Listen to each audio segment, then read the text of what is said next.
Welcome friends. আগামীকাল অর্থাৎ 21শে June 2026 পশ্চিমবঙ্গের যে যোগ দিবস পালিত হচ্ছে, আমি পশ্চিমবঙ্গের বিষয়টাই বলতে চাইছি।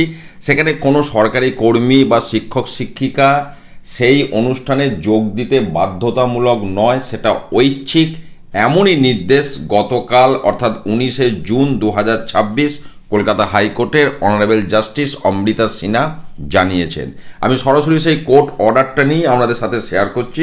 এখানে 2 প্যারাগ্রাফে যেটা বলা হচ্ছে যে ওই সংক্রান্ত যে বিজ্ঞপ্তি যেটা অর্থ দপ্তরের পক্ষ থেকে আপনার 14ই জুন 2026 পাবলিশ করেছিল, সেটার পরিপ্রেক্ষিতে গত 18ই জুন 2026 রাজ্যের পক্ষ থেকে হাইকোর্টে একটি রিটিন সাবমিশন দেওয়া হয় এবং সেখানে বলা হয়েছে যে এটা একটা জেনারেল অ্যাপিল করা হয়েছে to all public servants to participate in the official function on the occasion of international day of yoga.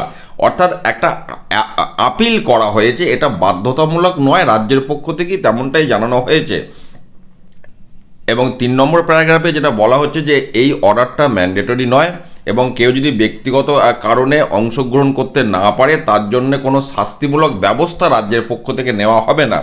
কাজেই যে কারণে এই যে মামলা যেটা করা হয়েছিল সেটা ডিসপোজ করে দেওয়া হয়েছে।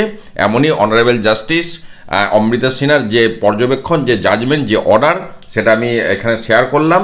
তো এই হলো সামগ্রিক পরিস্থিতি। আপনারা অনেকেই বলছিলেন যে অর্ডারটা পাবলিশড হলে সেটা নিয়ে একটু আপনাদের সাথে আলোচনা করার জন্য আমি যে কারণে এই ভিডিওটা নিয়ে এলাম।